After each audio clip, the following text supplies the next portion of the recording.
네, 외국인과 기관의 코스닥 시장 기환 최근 시장의 가장 큰 특징입니다. 지난달 외국인과 기관의 순매수치 합계가 나왔는데요. 9년 만에 최고치에 좀 육박한 것으로 나오면서 중소형주의 랠리를 좀 강력하게 지지하고 있다는 점 체크가 되고 있습니다.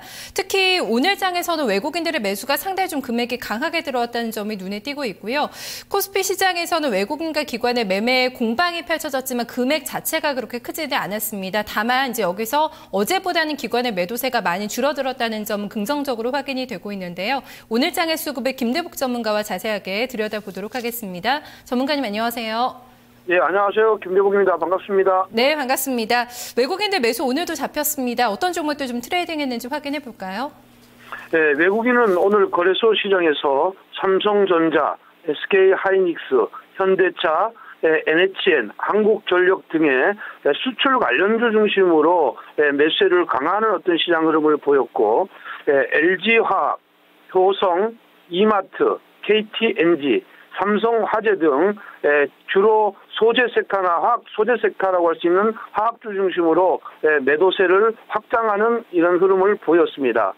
코스닥 시장에서 외국인들은 파트론, 컴투스, 파라다이스, 서울반도체, SM 등의 코스닥의 시가총액 상위 종목 중심으로 매수를 확장하는 어떤 시장 흐름을 보였고, 매도한 종목은 다음, 코렌텍, 제닉, 이노칩, 안랩 등의 단기적으로 상승폭이 조금 컸거나 지금 현재 악재가 나온 종목 중심으로 매도세를 확장하는 시장 흐름을 보였습니다. 네, 코스닥에서도 마찬가지고 대형주 가운데서도 시가총액 상위 종목들 위주로 좀 접근이 외국인들 나왔거든요. 어떻게 분석해 볼까요? 그렇습니다. 이제 외국인들의 시장 흐름은 전기전자 쪽의 시장의 어떤 운송장비나 전기전자 쪽의 시장의 매수세가 집중되었다 이렇게 볼 수가 있고요. 코스닥도 마찬가지로 주로 이제 코스닥의 상위 종목들, 시가총액 상위 종목들, 특히 코스닥 100종목 중심으로 매수세가 확장되는 이런 흐름을 보였습니다. 네, 기관도 좀 움직임 점검을 해볼까요? 매도가 나오긴 했지만 금액이 어제보다 상당히 좀 줄어들었거든요. 어떤 종목들 좀 매매했는지 확인해볼까요? 어저께 기관 매도는 투심 중심으로 매도세가 아주 확장이 됐는데 오늘 매도세는 좀 줄었습니다. 기관이 거래소 중심으로 매수세를 보인 종목은 코덱 레버리지, SK하이닉스, 삼성전기, KT, GKL 등으로 매수했고, 삼성 전기나 SK하이닉스, 특히 SK하이닉스는 우리 외국인들하고 매수세가 겹친 어떤 부분이었다 이렇게 보겠고요. 오늘 순매도 상위 종목으로는 삼성전자, LG화학, 롯데케미칼, LG디스플레이, NHN 순으로 나왔는데 역시 지금 현재 오늘 기간에 거래소 쪽의 순매도는 화학주 중심으로 매도세가 진행되었고 삼성전자는 외국인이 매수한 반면에 기관은 매도세를 보였다 이렇게 보겠습니다. 또한 코스닥 시장의 매수의 어떤 상위 종목은 게임빌, SM, YG엔터테인먼트, 인터플렉스, 성우하이텍 등으로 게임주들 중심 아니면 특히 이제 엔터테인먼트 관련주 중심으로 매수세가 확장되는 시장 흐름을 보였고요. 오늘 매도는 코렌텍, 아바텍, 파트론, 아이센스, 태양기전 등으로 매도세를 보였는데 코렌텍의 경우에는 외국인과 동일한 어떤 매도세가 나왔다 이렇게 볼 수가 있겠습니다. 네, 앞서서 삼성전자는 외국인과 기관의 시각이 좀 엇갈렸다 체크를 해주셨는데요. 이 종목뿐만 아니라 NHN도 그렇고 LG 디스플레이도 좀 시각이 엇갈리게 나온 것 같습니다. 기관 동향은 어떻게 파악해 볼까요? 기관들은 지금 현재 코스닥 쪽으로는 매수세를 외국인들하고 거의 비슷한 수준으로 가져가고 있지만 거래소 쪽에는 특별하게 지금 한정돼서 IT 섹터에만 매수가 좀 들어와 있고 특히 지금 현재 이쪽에 기관들의 어떤 매도 물량들이 많이 나왔던 흐름들은 업종별로는 지금 현재 화학주 쪽에 매도 물량들이 많이 나왔고 철강 이쪽으로 매도 물량들이 많이 나온 걸로 파악이 됩니다. 네, 어떨까요? 데스 포스코도 그렇고 LG화학도 연일 좀 외국인과 기관의 매도에 시달리고 있거든요. 반등의 좀처럼 좀 체크가 되지 않고 있습니다. 어느 정도까지 이런 좀 조정을 예상을 해야 될까요?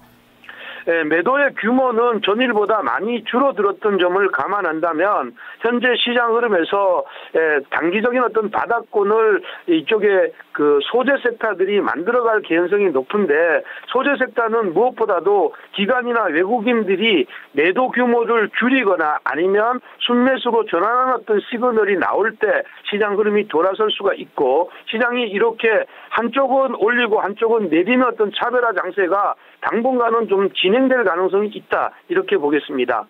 아무래도 오늘 시장의 특징이 워낙에 확연하게 드러났습니다. 중소형주의 랠리를 이끌었던 쪽이 오늘 좀 키맨이 되지 않을까 싶은데요. 확인 도와주실까요? 네, 오늘 장의 키맨은 사실은 외국인으로 봅니다. 외국인들이 금년도 들어서 코스닥 시장에서 연속적인 매수세를 보이고 있는데, 오늘도 외국인은 전날보다 매수 규모를 확장하면서 코스닥에 540억의 순매수를 보였다는 것, 이것은 결국은 이제 외국인들의 순매수가 코스닥으로 이어지는 것, 이것이 외국인이 오늘 키맨이다, 이렇게 보겠습니다. 네, 여기서 이제 특징주를 찾아봐야 될 것 같은데요. 외국인과 기관 쪽에서 좀 같이 집중했던 종목들도 눈에 오늘 많이 띄었거든요. 어떤 종목인가요? 네, 특징 업종은 IT 섹터로 잡았고요. IT 섹터는 외국인들이 오늘 1,200억 정도가 매수가 들어왔는데, 이 중에 이제 삼성전자를 900억, 그리고 SK 하이닉스를 300억 정도를 매수했습니다. 기관은 순매도했죠. 그리고 오늘 수급의 특징주는 SK 하이닉스로 볼 수가 있겠습니다. SK 하이닉스는 외국인들이 이제 330억 매수하고 국내 기관도 유일하게 250억의 순매수를 보여서 지금은 이제 거의 580억의 순매수가 들어와서 시장의 상승에 3.8%의 상승의 랠리를 이끌었다, 이렇게 보겠습니다. 네, SK 하이닉스가 최근에 26,000원 선을 돌파를 하기가 쉽지가 않았는데요. 최근에 굉장히 강력한 에너지가 느껴지고 있거든요. 고점권 어디까지 보세요? 사실은 SK 하이닉스는 위로는 27,300원, 그러니까 1월 14일 날 고점이 형성되고 있는데, 최근에 이제 주가의 모멘텀은 주간 단위로도 연속적으로 6주 연속으로 올라오고 있는 이런 흐름이라서 이 자리를 넘어서 단기적으로는 31,000원까지 오픈시키고 시장 공략하는 것이 맞겠다, 이렇게 보겠습니다. 네, 알겠습니다. 오늘 수급 분석 잘 들었습니다. 네, 감사합니다. 네, 오늘 시장의 특징주 SK 하이닉스 빼놓을 수가 없을 것 같습니다. 기관의 수급이 상당히 강력하게 들어오면서 정배열 구간에 진입이 돼 있는 종목인데요. 지금 기관 쪽에서 강력 매집이 6거래일째 이어지고 있다는 점 특징적으로 나타나고 있는데요. 대부분의 전문가들 3만 원까지 좀 돌파할 것으로 예상을 해주고 있습니다. 이어서 좀 해외 증시를 가봐야 될 것 같은데요. 상당히 좀 가갑니다.